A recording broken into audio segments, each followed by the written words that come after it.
দৰ্শকসকল বহু সময়ত আমাৰ এটা প্ৰব্লেম হয় যে আমাৰ যেতিয়া মোবাইলটো হেৰাই যায় তেতিয়া আমি আমাৰ মোবাইলটোৰ যিটো ইমেইল আইডি থাকে লগইন কৰিবলৈ প্লে ষ্টৰত সেইটো আমি পাহৰি যাওঁ আৰু ফলত আমাৰ হেৰুৱা মোবাইলটোত যিবিলাক ডাটা থাকে সেইবিলাকো আমি ৰিকভাৰ কৰিবলৈ সক্ষম নহওঁ নাইবা আমাৰ মোবাইলটো আমি পাবলৈ সক্ষম নহওঁ আজিৰ ভিডিঅ'টোত আমি আপোনালোকক কেইটামান টিপছ আৰু ট্ৰিক্স জনাবলৈ লৈছোঁ আৰু এটা এপৰ বিষয়ে মোবাইলৰ এটা এপ যিটো আপুনি প্লে ষ্টৰৰ পৰা ডাউনলোড কৰি ল'ব পাৰিব আৰু সেই এপটোৰ সহায়ত কেনেকৈ আপোনাৰ হেৰুৱা মোবাইলটো বিচাৰি উলিয়াব পাৰিব আপোনাৰ হেৰুৱা মোবাইলটো ক'ত আছে একজেক্ট সেই মোবাইলটোৰ লোকেশ্যনটো আপুনি চাব পাৰিব লগতে কেনেকৈ আপুনি সেই মোবাইলটোৰ পৰা ডাটাখিনি ডিলিটো কৰিব পাৰিব ইচ্ছা কৰিলে নাইবা বেকআপো ল'ব পাৰিব সকলোখিনি কথা আজি আমাৰ এইটো ভিডিঅ'ত জনোৱা হৈছে তেনেহ'লে দেৰি নকৰি ভিডিঅ'টো আৰম্ভ কৰিছোঁ ইয়াৰ কাৰণে প্ৰথমতে আপুনি এটা কাম কৰিব লাগিব যদিহে আপুনি ভাবিছে যে আপোনাৰ মোবাইলটো ভৱিষ্যতে সুৰক্ষিত থাকক তেনেহ'লে আপোনাৰ যিটো মোবাইলত যিটো ইমেইল আইডি আছে সেইটো আপুনি লিখি ৰাখক আজিয়েই মনত থাকোঁতে লিখি ৰাখক আৰু যদিহে আপুনি আপোনাৰ মোবাইলটোত কোনটো ইমেইল আইডিৰে লগইন কৰিছে সেইটো চাব পৰা নাই তেনেহ'লে এটা সহজ বুদ্ধি দিছোঁ সেইটো চাবলৈ আপুনি কাম কৰক আপোনাৰ যিটো প্লে ষ্ট'ৰ আছে সেইটোত আপুনি টাচ কৰক প্লে ষ্ট'ৰত টাচ কৰিলে একদম বাওঁফালে চাওক তিনিটা আঁচ দেখা পাইছে গুগল প্লেটো লিখাৰ বাওঁফালে একদম বাওঁফালে ওপৰৰ ফালে তাতে আপুনি টাচ কৰিব টাচ কৰিলে চাওক আপোনাৰ যিটো ইমেইল আইডি সেইটো ইয়াতে দেখা পাব মোৰ ইয়াতে bangkimofficial@gmail.com বুলি দেখাই আছে এনেকুৱা ইয়াত আপুনি আপোনাৰ ইমেইল আইডিটো দেখা পাব সেইটো আপুনি লিখি ৰাখক আৰু আপোনাৰ পাছৱাৰ্ডটো আপুনি লিখি ৰাখক মনত থাকোঁতে ঠিক আছে কাৰণ এইটো লিখি ৰাখিলেহে আপুনি যেতিয়া আপোনাৰ মোবাইলটো বাই চান্স যদি হেৰাই যায় তেনেহ'লে আপুনি সকলোখিনি উদ্ধাৰ কৰিবলৈ সক্ষম হ'ব ঠিক আছে এতিয়া আহিছোঁ যে কোনটো এপৰ জৰিয়তে আপুনি এই কামটো কৰিব পাৰিব যেতিয়া আপোনাৰ ধৰক আপোনাৰ মোবাইলটো হেৰাই গৈছে তেতিয়া আপুনি আপোনাৰ ঘৰৰ বেলেগ এটা এণ্ড্ৰইড মোবাইল লওক বা আপোনাৰ বন্ধুৰ পৰা এটা এণ্ড্ৰইড মোবাইল লওক লৈ তাৰ পৰা প্লে ষ্টৰত যাওক প্লে ষ্টৰত যাই ইয়াতে আপুনি চাৰ্চ কৰিব ফাইণ্ড মাই ডিভাইচ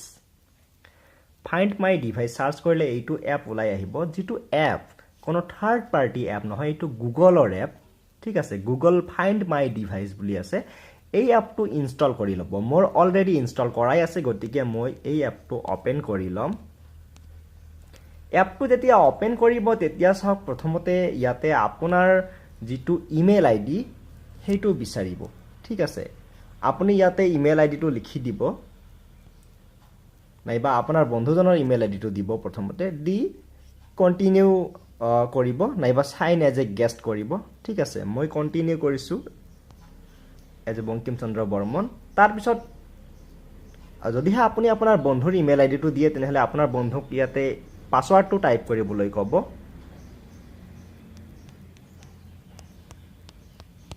মই মোৰ পাছৱাৰ্ডটো লিখি দিলোঁ আৰু যদিহে আপুনি আপোনাৰ ইমেইল আইডিটো দিয়ে তেনেহ'লে আপোনাৰ পাছৱাৰ্ডটো লিখি দিব ঠিক আছে লিখি দিয়াৰ পিছত যদিহে আপুনি আপোনাৰ বন্ধুৰ ইমেইল আইডিটো দিয়ে তেনেহ'লে আকৌ এবাৰ ইমেইল আইডি লিখিব অপশ্যন আহিব তাতে আপোনাৰ ইমেইল আইডিটো লিখিব আৰু আপোনাৰ পাছৱাৰ্ডটো লিখিব লিখাৰ লগে লগে চাওক এয়া মোৰ মোবাইলটোৰ যিটো লোকেশ্যন সেইটো আপোনালোকক স্ক্ৰীণত দেখুৱাই থকা হৈছে আৰু মই কোনটো মোবাইল ইউজ কৰি আছোঁ সেইটো আপোনালোকক দেখুৱাই আছে যিহেতু মই মোৰ হাতত থকা মোবাইলটোৰ ইমেইল আইডিটো ইয়াতে লিখি দিছোঁ সেইকাৰণে চাওক ইয়াত লেখা দেখাইছে যে Motorola Moto G5 plus in your hand মানে মোৰ হাততেই আছে এইটো দেখাই আছে ঠিক আছে আৰু লোকেশ্যনটো দেখাই আছে ক'ত আছে মোবাইলটো আৰু আপুনি অলপ তলৰ ফালে স্ক্ৰল কৰি গ'লে দেখা পাব প্লে সাউণ্ড বুলি লিখা আছে ইয়াতে যদি আপুনি টাচ কৰে মোবাইলটো ৰিং কৰিব এইটো আপুনি ৰিং শুনা পাইছে ষ্টপো কৰিব পাৰে সাউণ্ডটো যদিও আপোনাৰ মোবাইলটো সাইলেণ্ট মোডত থাকিলেও আপোনাৰ মোবাইলটো ৰিং কৰিব ঠিক আছে আৰু ইয়াৰ তলত চাওক 2 নম্বৰ যিটো সিকিউৰ ডিভাইচ বুলি এটা অপশ্যন আছে ইয়াতে লেখা আছে যে আপুনি লক স্ক্ৰীনত এটা মেছেজ দিব পাৰে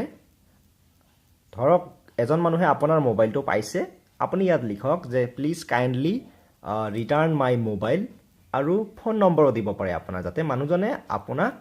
সেইটো নম্বৰত ফোন কৰিব পাৰে যদিহে মানুহজন ভাল হয় তেনেহ'লে নিশ্চয় আপোনাক সেইটো নম্বৰত ফোন কৰিব আৰু এইটো টাইপ কৰাৰ পিছত আপুনি সিকিউৰ ডিভাইচত ক্লিক কৰি দিব আৰু এনেকৈ আপুনি আপোনাৰ যিটো মোবাইল সেইটো যিটো ৰিকভাৰ কৰিব পাৰিব আপুনি লোকেশ্যনটো চাইও ল'ব পাৰিব নাইবা এনেকুৱা মেছেজো দিব পাৰিব তাৰ ওপৰত যেটো থাৰ্ড নম্বৰ অপচন আছে ইৰেজ ডিভাইচ আপুনি যদিহে ভাবিছে যে আপোনাৰ বহুতো পাৰ্সোনাল বস্তু আছে আপোনাৰ মোবাইলটোত আৰু আপুনি মোবাইলটো ঘূৰাই পোৱাৰ কোনো আশা নাই গতিকে আপুনি এট দা লাষ্ট মোমেন্ট একদম লাষ্টত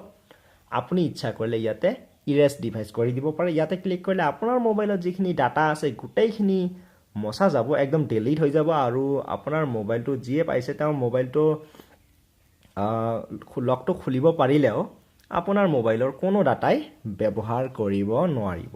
দৰ্শকসকল আশা কৰিছো ভিডিওটো আপোনালোকৰ ভাল লাগিছে ভাল লাগিলে লাইক আৰু শেয়াৰ কৰি দিবলৈ একেবাৰে নাপাহৰিব কাৰণ এইটো এটা দৰকাৰী ভিডিও আৰু বহুতে মোক কৈ থাকে এনেকুৱা ভিডিও বনাবলৈ সেইকাৰণে আজি মই বনাই দিলো আৰু ভিডিওটো চাই কেনে পালে আৰু আপুনি বৰ্তমান কোনটো মোবাইল ব্যৱহাৰ কৰি আছে হেইটোৰ মডেল নম্বৰটো লিখি দিব পাৰে আপোনাৰ এইটো কমেন্ট বক্সত কমেন্ট কৰি আৰু জনাব পাৰে ভিডিওটো চাই কেনে লাগিল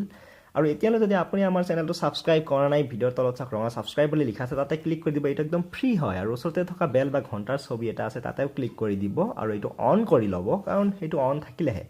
আমি আপলোড কৰা ভিডিওটোৰ নটিফিকেশন সৰ্বপ্ৰথমে আপুনি লাভ কৰিব বুজি পাইছেনে বহুমূলীয়া সময়কণ দি আজিৰ ভিডিওটো চোৱাৰ কাৰণে আপোনাক জনাইছো বহুত বহুত ধন্যবাদ আৰু মই বংকিম চন্দ্ৰ বৰ্মনে লৈছো বিদায় লগ পাম আপোনাক ইয়াৰ পিছত আন এটা ইন্টাৰেষ্টিং ভিডিওত নমস্কাৰ